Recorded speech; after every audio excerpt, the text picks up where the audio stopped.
Alhamdulillahi Rabbil Alamin. Wassalatu wassalamu ala ashrafil anbiya'i wal mursalin Muhammadin wa ala alihi wa sahbihi ajma'in wa ba'd.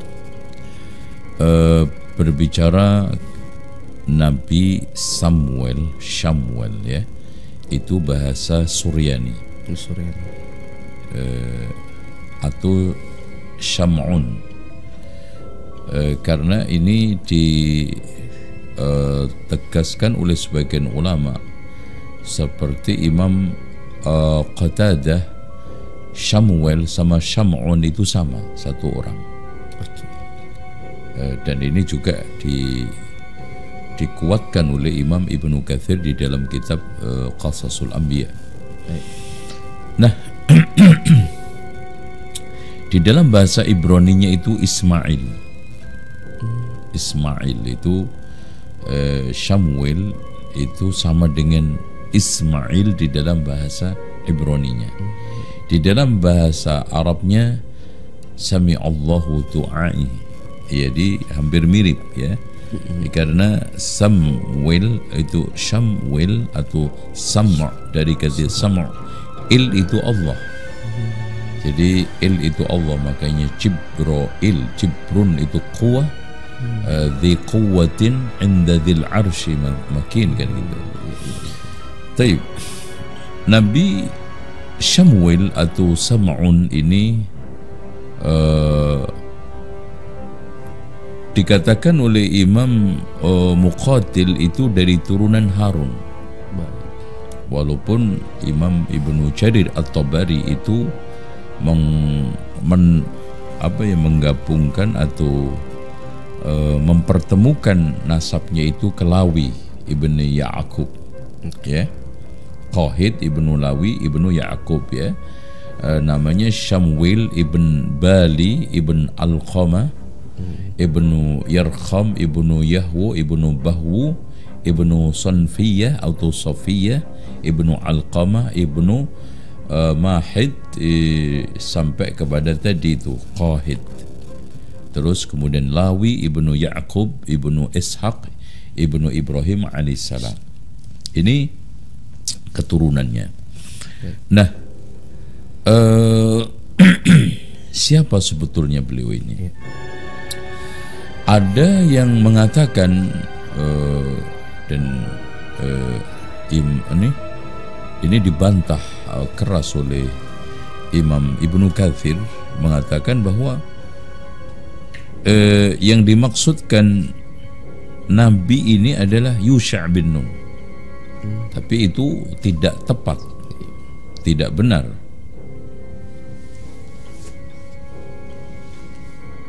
Tidak benar. Jadi di sana tidak benar akan adanya satu nabi tersebut, karena Yusha' bin Nun kepada Samuel itu dikatakan oleh Imam Ibnu Jarir At-Tabari di dalam tafsirnya itu kurang lebih 460 tahun. Cukup lama. Iya. Dan juga tidak tepat kalau dikatakan Yusha' bin Nun, karena di sini ada Nabi Daud. Ya. Nah ini wa qatala Dawudu, ini Jalut kan itu. Yang akhirnya Allah Subhanahu wa taala berikan al-mulka wal hikmah wa 'allamahu mimma yasha', itu nanti kita akan bahas. Taib. Kalau memang begitu siapa? Jadi ceritanya begini. Setelah Bani Israel itu diserang oleh satu kaum Amalikah, ya, itu dihabisin. Jadi seluruh Bani Israel itu, yaitu, dan rajanya Amalikah itu Jalut. Dan nanti akan diturunkan oleh Allah di dalam surat Al-Baqarah, dan nanti kita akan pedar tafsirnya insyaallah. Nah, jadi memang Bani Israel ini nasibnya di dalam dunia ini itu selalu berhadapan dengan pembantaian. dibantai, ditindas oleh oleh zaman Nabi Musa yaitu Fir'aun, kemudian zaman Samuel ini oleh Jalut, kemudian nanti Bukhadnezzar, ya. Ini semuanya memberikan satu sinyal bahwa benar akan dikatakan oleh Allah Subhanahu wa taala pada setiap generasi, bahkan nanti Allah akan yasumunahum su'al adab. Allah akan cicipkan lagi adab yang pedih. Dan di akhir daripada pembantian itu atau hilangnya Bani Israel itu sebagai tanda kiamat, di mana bahkan Banu Ishaq nanti, Bani Israel itu ribuan masuk Islam. Dan Rasulullah katakan inna min ashratis sa'ah la taqumu sa'atu hatta yuqatilul muslimuna al-yahud fayaqtuluhumul muslimun hatta yaqula atau hatta taqula asy-syajaru wal hajar ya muslim ya Abdullah hadha yahudiyyun wara'i faqtulhu illa al-gharqad fa innahu min syajaril yahud. Rawahu Muslim. Ini nasib terakhir hilangnya Bani Israel. Maksudnya Yahudi, eksistensi Yahudi itu akan hilang. Bahkan yang tersisa itu nanti akan masuk Islam. Makanya nanti akan berperang di akhir zaman 70.000 min Bani Ishaq. Nah, itu kan gitu. Jadi tidak akan tegak hari kiamat sampai kaum muslimin membunuh Yahudi, sampai bebatuan pepohonan mengatakan wahai muslim, wahai Abdullah, ini Yahudi belakang saya, bunuhlah kecuali pohon korkot karena itu pohon Yahudi. Oke. Nah, akhirnya tidaklah tersisa dari keturunan Lawi yang memang begini ya. Makanya nanti kenapa terjadi penolakan Talut, ya. Dan kenapa Nabi ini minta sama Allah supaya diangkat raja. Jadi ceritanya begini. Setelah Allah mengutus Jibril untuk memberitahu bahwa Samuel ini diangkat menjadi nabi, maka disuruh langsung berdakwah ke kaumnya. Nah, kaumnya itu meragukan. Kamu tiba-tiba jadi nabi ini gimana? Buktikan. Coba minta sama Tuhanmu, kami diangkat raja yang bisa melindungi kami dari pembantian kehinaan ini. Nah itu. Nah, ceritanya dari pembantian itu tidak tersisa kecuali perempuan yang sedang hamil, kan gitu. Ini semua Israiliyat ya. Israiliyat itu tuh bisa kita tidak bisa kita artinya dibenarkan juga boleh, tidak dibenarkan juga boleh, kecuali yang jelas-jelas dibenarkan oleh Al-Quran dan Sunnah, didustakan oleh Al-Quran dan Sunnah. Nah, akhirnya lahirlah seorang laki-laki karena doa mustajabnya si sang ibu tersebut. Akhirnya setelah itu dititipkan seorang hamba soleh di masjid agar diajari Taurat. Dan perlu diketahui bahwa dari masa ke masa setelah Nabi Musa sampai Nabi Isa, semua Nabi Rasul yang memimpin Bani Israel itu mengajarkan Taurat. Yang Rasulullah katakan juga, Inna Bani Israila yasusuhumul anbiya. Jadi Bani Israel itu selama dekade kehidupan mereka itu selalu dipimpin oleh para Rasul, para Nabi. Nah, akhirnya anak ini menjadi hebat pada suatu, dan selalu tidur bersama orang tersebut karena dia dalam keterancaman, karena dia sudah menjadi target untuk dibunuh. Karena tidaklah ada satu nabi di kalangan Bani Israel melainkan jadi target pembunuhan selalu. Makanya Allah katakan di antara dosa Bani Israel yang diingatkan adalah wa qatlihimul anbiya bighairi haqqin. Ya. Nah, akhirnya malam-malam itu ada suara panggilan, dikiranya si syekhnya. Ternyata syekhnya juga bingung. Panggilan kedua, ketiga, akhirnya Jibril nampak. Wahai Samuel, Sam'un, sekarang kamu diangkat oleh Allah menjadi nabi. Pergilah kamu ke kaum untuk mendakwahkan Taurat. Nah itu. Nah perlu diketahui bahwa di sini sudah ada satu pembagian tugas ya. Selalu Allah angkat nabi-nabi itu dari Lawi. Terus Allah angkat raja-raja itu dari Yehuda. Nah, ada kekuatan di antara kedua yang menyambungkan, yaitu tabut. Nah, ketika saat Bani Israel terbantai, tidak tersisa kecuali hanya perempuan tadi itu, hilang bersama tabutnya, dibawa oleh Jalut Amalikoh tersebut. Nah akhirnya karena mereka itu menyembah berhala, dan itu dari masa ke masa, dari Ba'la bahkan gitu, Ba'al. Karena perlu diketahui bahwa Ba'al itu sonam, yaitu sesembahan paling tua, purba. Itu dari masa ke masa, makanya dikatakan Ba'la karena tempatnya Tuhan, lembah Tuhan, lembah patung-patung yang disembah oleh umat-umat zaman dahulu. Nah, pada saat itu akhirnya dia datang ke tabutnya ini disimpan bersama patung-patung tersebut.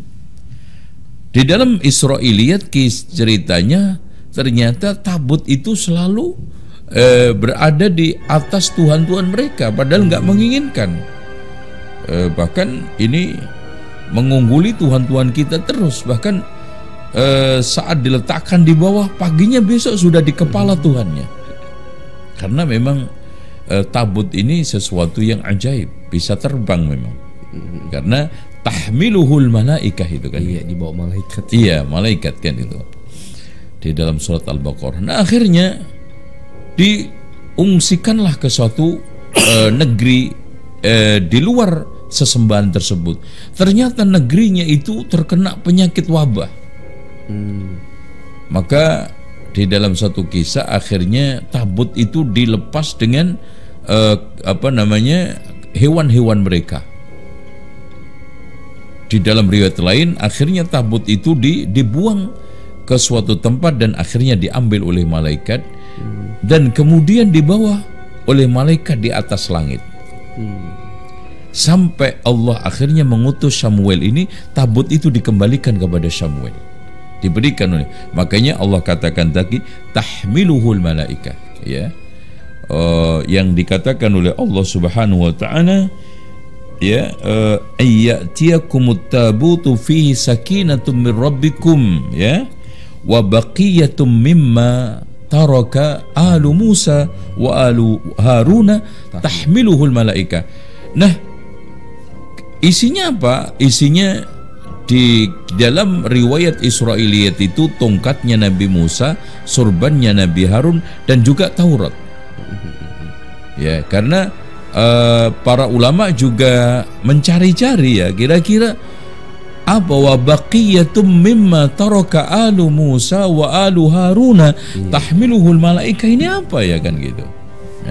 Nah, ini kaitannya dengan sejarah bagaimana Sam'un itu muncul sebagai nabi. Wallahu a'lam bishawab. Insyaallah. Baik, menarik sekali nih Ustaz nih. Tadi sedikit disinggung tentang kaum Amalikoh, yaitu ya dengan rajanya Jalut ini yang membantai Bani Israel sebelum lahirnya Nabi Samuel ini, Ustaz. Nah, kemudian Ana ingin mencoba ke surat Al-Baqarah nih, Ustaz. Ada diceritakan di ayat 246 ketika Bani Israel begitu kalah dari kaum Amalikoh ini, kemudian dalam kebingungan karena nggak diutus Nabi Rasul juga, kemudian mereka meminta kepada Allah, akhirnya diutuslah Nabi Samuel. Nah, kemudian ketika diutus Nabi Samuel tadi yang sudah Ustaz ceritakan, mereka ini kurang lebih kayak semacam mau balas dendam lah, ingin mengalahkan kaum Amalikoh juga dengan dipimpin oleh Nabi Samuel, sehingga mereka mengatakan ya minta Nabi Samuel untuk minta dikirimkan raja kalau nggak salah untuk mengalahkan mereka untuk berperang. Kemudian disindir kan dalam Al-Qur'an tuh hal asaitum in kutiba alaikum qitalu alla tuqatilu. Bener nih kalian nanti kalau diwajibkan perang oleh Allah kalian nggak mau perang, karena memang seperti sejarah sebelumnya yang kita sudah bahas juga, kaum Bani Israel ketika dipimpin oleh Nabi Yusha bin Nun ingin menaklukkan Baitul Maqdis pun ternyata mereka takut. Jadi memang Nabi Syamil ini tahu karakter Bani Israel pengecut, tapi kok minta berperang bener nih katanya. Nah, itu bagaimana kisahnya? Ini menarik. Jadi begini, perlu diketahui bahwa perang itu ini akhirnya menjadi kaidah. Jihad perang itu tidak mungkin kecuali bersama pemimpin. Dan sudah menjadi itu 30 dan matang akhir itu 40.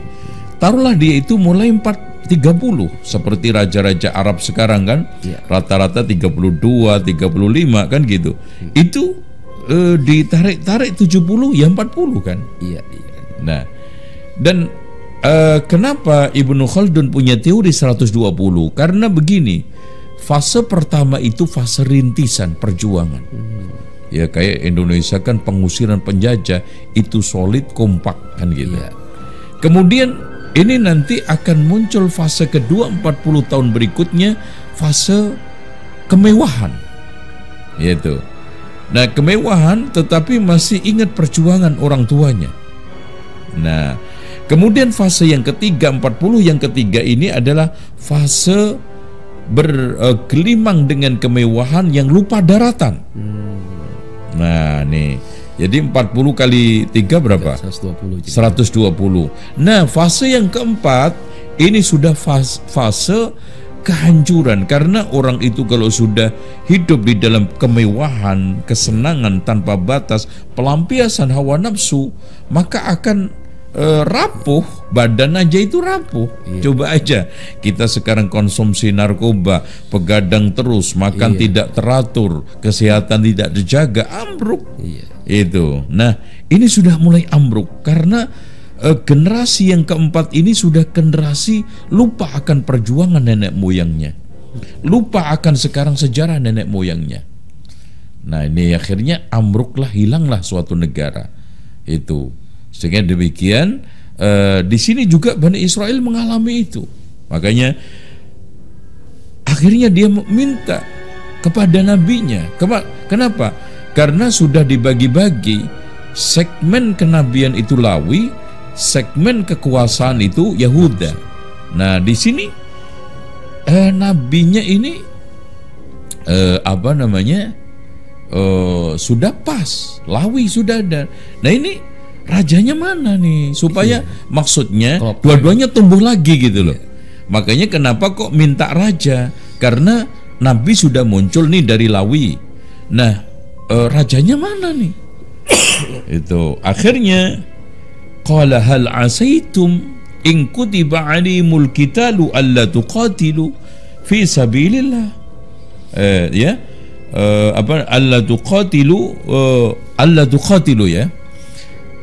Jangan-jangan kamu nanti kalau diangkat raja karena mengomando perang, dan nanti komando itu didasarkan atas petuah. Makanya di sini ulama sama umara itu kalau kompak, negara itu akan kuat.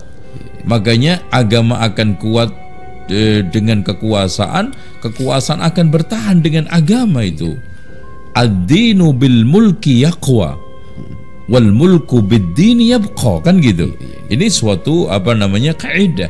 Nah, disinilah tentara tunduk kepada raja, raja tunduk kepada nabi, rakyat tunduk kepada presiden, imam, penguasa harusnya tunduk kepada ulama. Ulama yang mana? Bukan ulama penjilat, bukan ulama sekarang ini ahli bid'ah, ulama yang sekarang ini fatwanya ngelantur ngawur, tapi ulama yang dikatakan oleh Allah innama yakhsyallaha min ibadihi ulama. Nah, akhirnya nabi ini sudah tahu, tadi antum katakan bahwa watak Bani Israel itu gampang ingkar janji.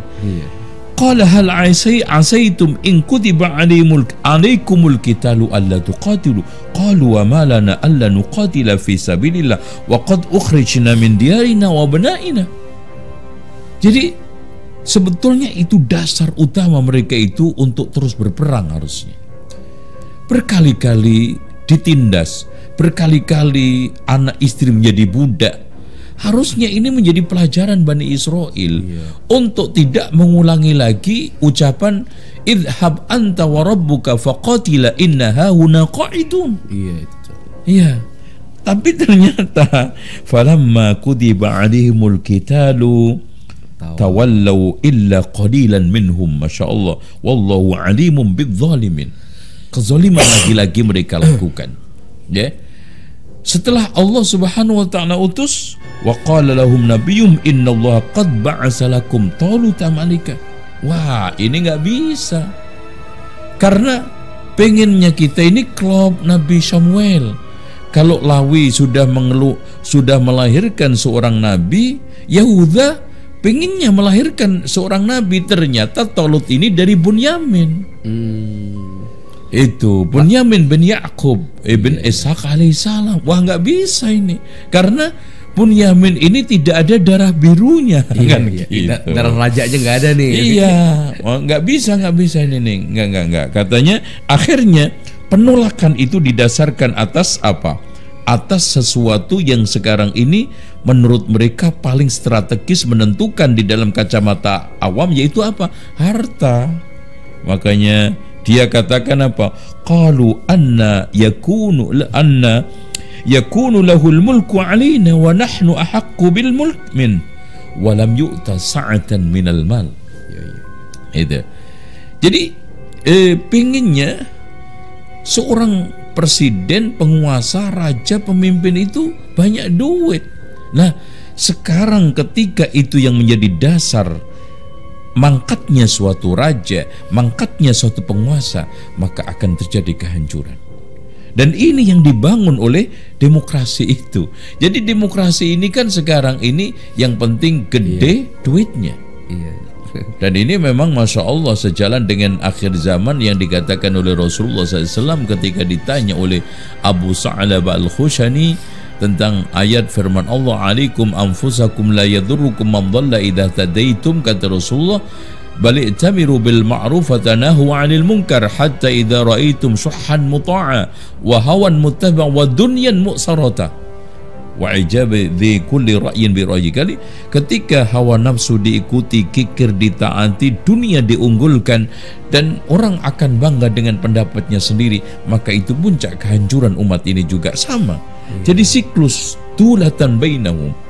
Jadi dari masa ke masa, ya, sejarah permanusiaan ini sama. Ketika mereka itu mendekat kepada Nabi, ketika mereka itu dekat dengan Allah dan agama, maka Allah akan kuatkan. Ketika mereka itu menjauh dari agama, menjauh dari nabi, ulama, kemudian mereka terjebur ke dalam kemewahan, bahkan standar kepemimpinan didasarkan atas uang, harta, dan berbagai macam pernik keduniaan, maka Allah akan hancurkan. Makanya Allah perintahkan juga, fa'arid amman tawalla an dzikrina walam yurid illal hayatad dunya. Muhammad, berpalinglah dari orang-orang yang sekarang ini berpaling dari ajaranku, zikirku, yaitu nabiku, ajaranku, syariatku, dan tidak menginginkan kecuali dunia. Sekarang satu pemerintahan, satu kekuasaan itu hanya didasarkan atas materi.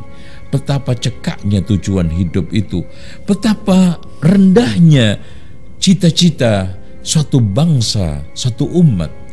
Beda dengan sekarang ini yang didasarkan adalah nubuwah, satu nilai, satu sikap, ya, satu norma, ya, satu moralitas. Itu cita-citanya luhur, dan jangka-jangka pikiran yang sekarang ini dicurahkan itu merupakan suatu kemuliaan. Makanya di sini Allah tekankan itu. Qala innallaha astafahu alaikum wa zadahu basatan fil ilmi wal jism. Ini sebetulnya yang dibutuhkan oleh penguasa. Ini yang sebetulnya dibutuhkan oleh pemimpin. Apa itu? Wa zadahu basatan fil ilm. Ya, strategi-strategi di dalam perang menguasai. Makanya tugas utama penguasa disebutkan oleh Imam Al-Mawardi di dalam kitab Al-Ahkamus Sultaniyah ketika beliau mendefinisikan al-imamah apa? Al-imamatu mawdu'atun lil khilafah fi hirasatid din wa siyasatid dunya. Kekuasaan itu sebetulnya adalah untuk mengganti peran kenabian di dalam rangka apa? Menjaga agama dan mengatur kehidupan.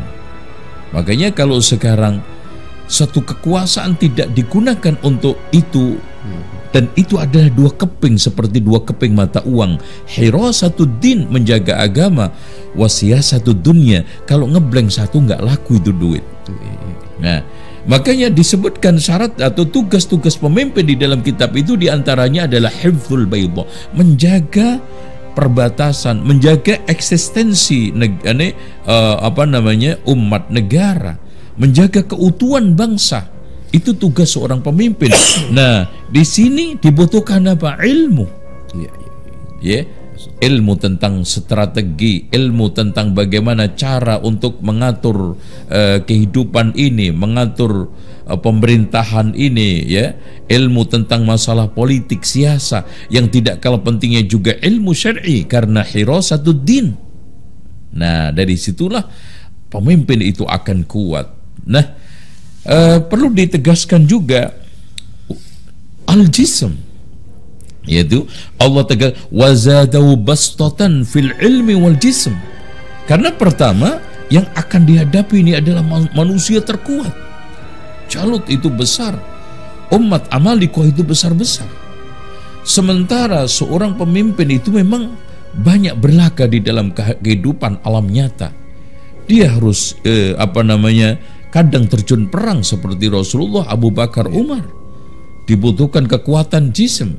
Ali bin Abi Thalib selalu di dalam masalah peperangan itu melakukan mubarazah, fighter kan gitu. Bahkan Masya Allah kalau kita lihat bagaimana bentuk tubuhnya Ali bin Abi Thalib itu kan gitu.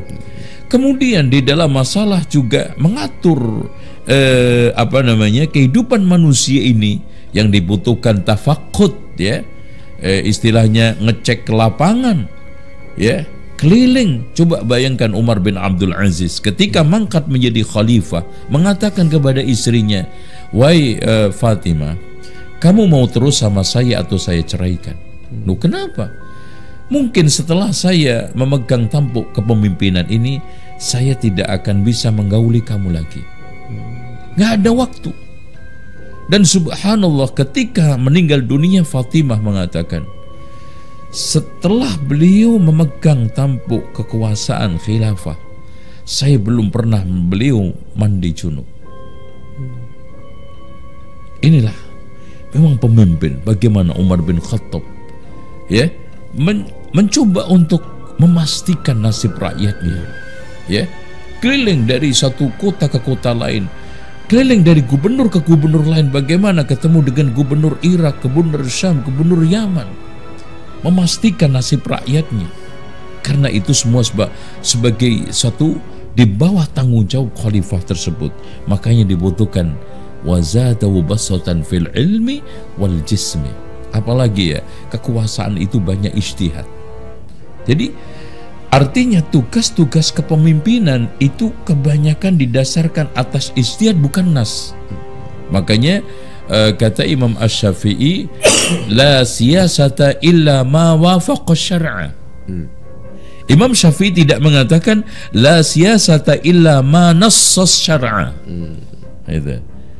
Kalau sekarang la siyasata illa ma nassas syar'a, tidak ada politik kecuali sesuai dengan nas syariat, maka akan menyulitkan pemimpin manapun. Kenapa? Di dalam masalah hirasatuddin, oke, menjaga agama didasarkan atas Quran dan Sunnah. Tetapi wasiyasatud dunya, mengatur kehidupan dunia itu kebanyakan adalah apa? Ijtihad. Ya coba aja sekarang hukuman ta'zir itu kan rata-rata ijtihad seorang penguasa. Membagi baitul mal, ijtihadnya seorang pemimpin. Makanya Imam Syafi'i sangat cerdik sekali ketika membahas satu politik, la siyasata illa ma wafaqa. Jadi tidak ada politik kecuali beririsan, ya. Politik itu beririsan. Politik itu bersesuaian. Politik itu jangan sampai tabrakan dengan nas-nas itu aja. Silakan Anda ijtihad, silakan Anda sekarang ini melakukan satu ijtihad politik lapangan dan melakukan berbagai macam inovasi dan kreasi, tetapi jangan sampai keluar daripada kaidah syariat. Makanya betul kata Imam Asy-Syafi'i, la siyasata illa ma wafaqa syar'a. Wallahu a'lam bishawab. Kita lanjut ini biar tuntas.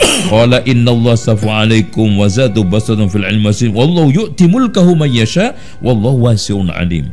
Wa qala lahum nabiyyum inna ayata mulki ayyatiyakumut tabutu fihi sakinatun min rabbikum wa baqiyatun mimma taraka alu Musa wa alu Haruna tahmilul malaika inna fi dzalika la ayatan lakum in kuntum mu'minin. Falamma fasala Talutu bil junud, maksudnya Talut sudah menabuh genderang perang dan sudah berangkat. Dan watak setiap nabi kalau sudah berangkat perang nggak mungkin copot baju perang. Makanya ketika para sahabat mengusulkan perang Uhud, kemudian setelah itu ada beberapa yang menyesal. Akhirnya apa? Waduh, kita usul aja deh, nggak jadi perang. Apa kata Rasulullah? Pantang seorang nabi kalau sudah mengenakan baju perang dicopot lagi. Subhanallah, ini di atas Kopassus ini kan gitu. Pantang, ya. Qala innallaha mubtaliikum binahar faman syariba minhu. Jadi Allah uji dengan sungai. Di sana ada perselisihan di antara para ulama. Ada yang mengatakan ini sungai Urdun, ada sungai Palestina, karena sungai Palestina itu airnya sangat-sangat sedap sekali. Wa man lam yat'amhu fa innahu minni illa man ightarafa ghurdbatan biyadi. Jadi kata Imam As-Sudi, jumlah pasukan ini kurang lebih 80.000. Itu semuanya minum dan tenggelam di dalam syahwat air yang sangat dingin tersebut, kecuali 4.000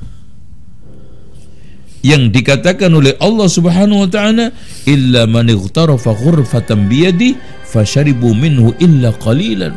Berapa? 4.000, walaupun jumlah ini dibantah oleh Imam Ibnu Katsir.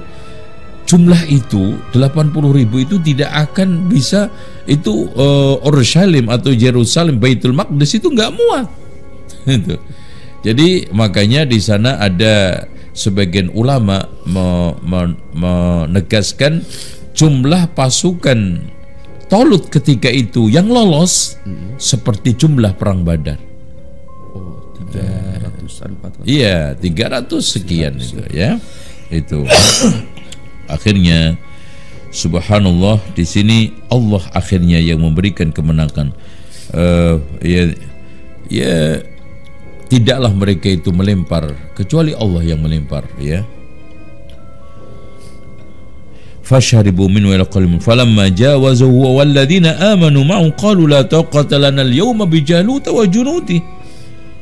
Jadi itu pun dari sekian orang ini, itu ternyata setelah menghadapi Jalut, waduh, Nabi Samuel Talut, kita nggak bisa. Coba ciut. Sudah tinggal 300 sekian, kemudian setelah itu ketemu Jalut, ngeper. Qala alladziina yadhunnuna annahum, beberapa orang yang yakin kita akan ketemu Allah, mulaqullahi kam min fi'atin qalilatin ghalabat fi'atan katsiratan biidznillah wallahu ma'as sabirin. Walamma barazu li Jalut wa Junudi qala rabbana afriq 'alaina sabran wa thabbit aqdamana wansurna 'alal qaumil kafirin. Ini ada doa untuk keteguhan. Siapapun da'i ketika mendapat ujian di tengah perjuangan, siapapun orang yang sekarang ini berjihad sedang mendapatkan ujian kekalahan, hendaknya berdoa, Rabbana afrigh 'alaina sabran wa tsabbit aqdamana وانصرنا على القوم الكافرين ربنا أفرغ علينا صبرا وثبت أقدامنا وانصرنا على القوم الكافرين. Tapi subhanallah, itulah wa ma ramaita idh ramaita walakinna Allah rama fahazamuhum biiznillah wa qatala Dawud Jalut. Masya Allah. Akhirnya Allah kembalikan kekuasaan itu ke puncaknya, ke intinya, yaitu kenabian. Bahwa dari sini kemenangan hakiki adalah kemenangan kenabian. Dari sini kemenangan tidak akan diperoleh secara hakiki kecuali bersama Nabi. Dari sini kita tidak akan mendapatkan satu kemenangan yang sejati kecuali kemenangan yang mendukung kenabian dan risalah. Begitu juga kita sebagai umat Nabi Muhammad Sallallahu Alaihi Wasallam. Kalau kita hanya berperang demi dunia, berperang bukan untuk membela risalah, berperang bukan untuk menegakkan agama Allah, untuk apa? Untuk dunia, untuk kekuasaan, untuk tahta, murah banget. Dan kalau kita menang itu adalah penuh dengan kehinaan. Kalau kalah, Masya Allah, kekalahan yang penuh dengan kehancuran, kenistaan, dan juga Masya Allah ya, akhirnya adalah neraka juga. Walaula taf'ullahin nasa ba'dahum bi ba'd la fasadatil ardu walakinallaha dzu fadlin 'alal 'alamin. Dan akhirnya Allah akhiri, tilka ayatullahi natluha 'alaika bil haqq. Ini menunjukkan ayat ini disetir oleh Rasulullah, ini diturunkan oleh Allah kepada Nabi Muhammad untuk tasliyah, bahwa kamu akan sampai apa yang telah diraih oleh Talut. Kamu akan sampai apa yang telah diraih oleh Nabi Dawud. Ya, bahkan di sini tilka ayatullahi natluha 'alaika bil haqq wa innaka laminal mursalin. Dan pada akhirnya tadi Allah Subhanahu wa taala memberikan satu kemenangan buat Nabi siapa? Nabi Dawud alaihissalam. Dan akhirnya Allah katakan ya bahwa fahazamuhum biidznillah wa qatala Dawud Jalut wa atahu Allahul mulka wal hikmata wa 'allamahu mimma yasha. Jadi wa atahu Allahul mulka adalah kekuasaan. Dan Masya Allah, tidak ada satu kekuasaan yang paling kokoh, paling kuat, paling berkah, paling benar ya, dan paling diridhoi oleh Allah kecuali kekuasaan Nabi Dawud, kemudian kekuasaan Nabi Sulaiman. Puncaknya di tangan Nabi Sulaiman. Karena Allah katakan sendiri, wa atahu Allahul mulka wal hikmata wa 'allamahu mimma yasha. Coba aja diajari oleh Allah, bisa paham bahasa burung, bisa paham sekarang bahasa semua hewan, ya, bisa membuat alat-alat perang yang begitu canggih. Wa 'allamahu mimma yasha. Allahu akbar.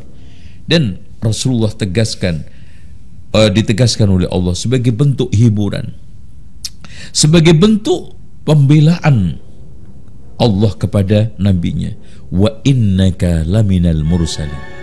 Muhammad, kamu jangan sedih. Kamu sekarang ini jangan sampai putus asa. Wa innaka laminal mursalin. Mungkin kamu sekarang ini kalah. Mungkin kamu sekarang ini tertindas, diusir dari Mekah. Tilka ayatullahi natluha 'alaika bil haqq wa innaka laminal mursalin. Wallahu a'lam bishawab. Ya. Sungguh lengkap sekali Ustaz. Jadi pembahasan surat Al-Baqarah tadi ayat 246, 247 sampai 248 itu luar biasa, kisah seorang nabi yang diyakini menurut ahli sejarah Ustaz itu adalah Nabi Samuel itu. Kemudian yang seperti Ustaz ceritakan bahwa Bani Israel ini minta raja gitu kan untuk memimpin mereka berperang dan seterusnya. Nah begini Ustaz, ini ada menarik sekali, mungkin bagian dari hikmah yang Allah ingin berikan tadi Ustaz sudah sampaikan bahwa pada akhirnya, pada ujungnya, kenabian inilah yang menjadi puncak dari segala kehidupan. Kemudian untuk menopangnya dibutuhkan sebuah tatanan negara lah, pemerintahan, dalam hal ini misalkan raja mereka minta, dan itu sudah sempurna. Nah kemudian tadi sudah Ustaz ceritakan juga bahwa begitu ternyata nggak sekonyong-konyong langsung diterima ini raja pilihan Allah melalui Nabi Samuel, yaitu dia bernama Talut kan tadi saya sudah ceritakan, karena miskinnya sementara mereka dengan bersombong kalau gitu mah kami yang lebih berhak, kami lebih banyak uangnya nih, yang ditunjuk kok malah yang miskin segala macam. Tapi begitu ditegaskan oleh Nabi Samuel melalui firman-Nya bahwa innallaha astafahu wa zadahu bastatan fil ilmi wal jismi, ya akhirnya mereka menerima. Namun tadi Ustaz juga sudah ceritakan tidak sampai di situ saja ternyata ujian Allah ya. Begitu mau menghadapi Jalut, ada perintah nanti ada sungai nggak boleh minum. Nah ini unik nih Ustaz. Ternyata memang Allah sengaja saja gitu ya, ingin pokoknya perintah jangan minum. Ternyata nyatanya banyak yang minum ya. Ustaz ceritakan tadi dari 80.000 katakanlah menurut satu riwayat, tersisa hanya 4.000. Kemudian dari 4.000 begitu ketemu ciut pada kabut tersisa kurang lebih ya 300-an lah ya kan, kalau menurut yang Ustaz ceritakan dari Ibnu Katsir tadi. Nah kemudian sampai ke Nabi Daud ini Ustaz tadi seperti diceritakan. Nah berarti selama dalam perjalanan rombongan awal dari awal tadi yang jumlah 80.000, ternyata ada sosok yang kemudian jadi nabi, yaitu yang diketahui kemudian Nabi Daud.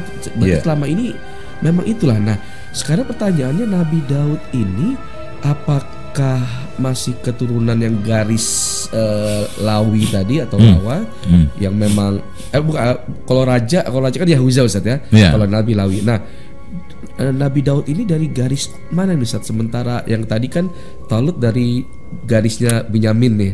Lain ibu.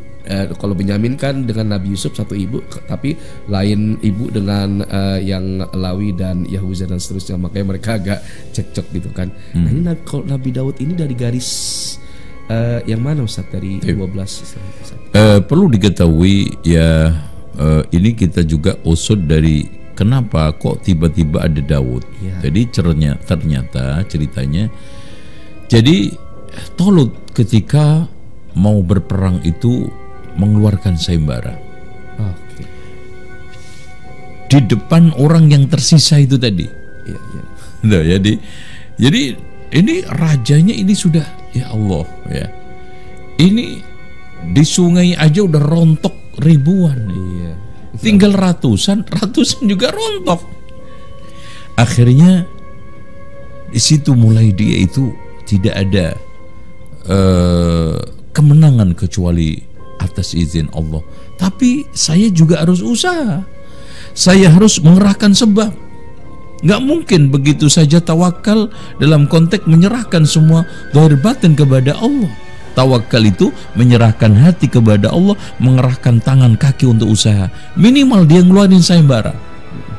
Siapa yang bisa memenangkan perang ini dan bisa membunuh Jalut, maka aku akan kawinkan dengan anak saya.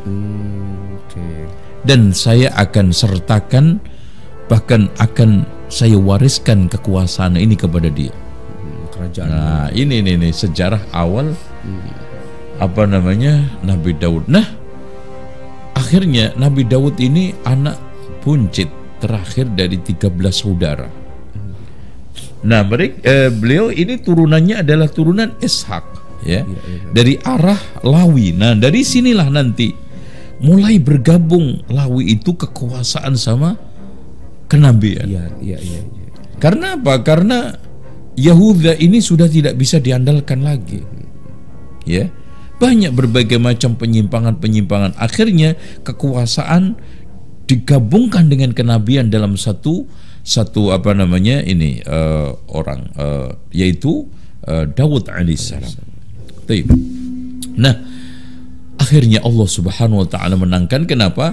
Karena di dalam Israiliyat itu Nabi Daud memiliki satu keahlian untuk memainkan batu. Jadi Dan batu ini sudah memang batu mukjizat ya, karena ketika dipungut pun dia itu bicara, Daud ambillah aku, kamu bisa membunuh Jalut. Kemudian 3 bicara semua dikumpulkan di dalam satu wadah, kemudian dilempar, menyatu jadi satu, ngenailah kepalanya Jalut, akhirnya tersungkur. Makanya pada saat itulah tentaranya Jalut itu kocar-kacir keberit-berit. Wah, ini orang segelintir begitu aja udah ngalahin ini, apalagi ini Jalut udah mati, apalagi kita ini. Akhirnya lari tunggang langgang. Pada saat itulah kekuasaan kembali kepada orang-orang Bani Israel. Wallahu a'lam bishawab. Itu duelnya 1 lawan 1 ya, Ustaz, mubarozah ya namanya. Iya, mubarozah. Bahkan ketika itu dia terhina banget. Masa saya lawan anak kecil sama anak kecil kayak begini. Ini cerita persis seperti Haryo Penangsang dengan Sutowijoyo ini ya kan gitu. Karena Ki Pamanahan dan beberapa temannya itu kan ingin membunuh Haryo Penangsang. Yang diajukan itu anak ingusan, yaitu Sutowijoyo itu. Yang anak umur berapa? Umur ketika itu 16 tahun apa 18 tahun. Udah minggir kamu. Itu dibunuh juga nggak enak. Diladeni juga malu-maluin. Ternyata ditusuk. Itu Haryo Penangsang, matilah. Yaitu ini sama juga gitu. Tetapi di sini penuh dengan kewibawaan dan penuh dengan keahlian, ya kan gitu. Keahliannya memang tidak dimiliki oleh semua orang. Jadi kepandian Nabi Daud itu bisa melempar batu dengan sasaran yang sangat tepat dan mematikan. Itu keahliannya beliau. Allahu a'lam bishawab. Baik. Nah, kemudian kisah wafatnya Nabi Samuel ini bagaimana, Ustaz? Soalnya sepertinya kalau ana salah mungkin dikoreksi, di Quran sendiri tidak diceritakan secara jelas. Kalau runut ceritanya sudah diceritakan, namun babak akhir apakah Nabi Samuel ini lanjut di fase Nabi Daud tadi atau memang sudah wafat, Ustaz, sebelum Nabi Daud mengambil alih kerajaan tadi dari? Iya, kita koreksi tadi, maaf. Jadi Nabi Daud itu berasal dari Yehuda ya, bukan dari Lawi ya. Oh, dari raja. Iya, jadi keturunan raja. Jadi masih Yehuda. Nah, Samuel ini memang meninggal dunia sebelum terjadi peperangan. Gitu. Jadi tampaknya dia itu tidak ikut perang, walaupun ada yang mengatakan masih ikut perang. Itu. Jadi akhirnya intinya Allah Subhanahu wa taala menampakkan Yehuda bukan lewat Samuel. Allah menampakkan Yehuda ini lewat Nabi Daud.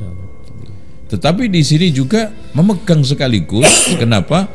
Karena setelah itu Lawi ini tidak membuahkan satu kenabian, tidak melahirkan lagi setelah Samuel itu. Makanya kenapa ini disatukan ya? Itu di antara sekian alasan Allah Subhanahu wa taala menyatukan baru kali ini kenabian sama kerajaan itu satu sosok manusia, yaitu Nabi Daud, kemudian dilanjutkan oleh anak putranya yaitu Sulaiman alaihissalam. Allah a'lam bishawab. Masya Allah, nampaknya kita mesti break dulu nih, Ustaz. Memberikan kesempatan buat jamaah barangkali yang ingin bertanya. Sudah 60 menit berjalan. Baik, pemirsa IHBS TV dan ZA Official yang dirahmati Allah, yang saat ini masih bersama kami dimanapun Anda berada. Sebentar lagi kita akan masuk sesi tanya jawab. Oleh karena itu jangan kemana-mana, masih tetap di channel kesayangan Anda.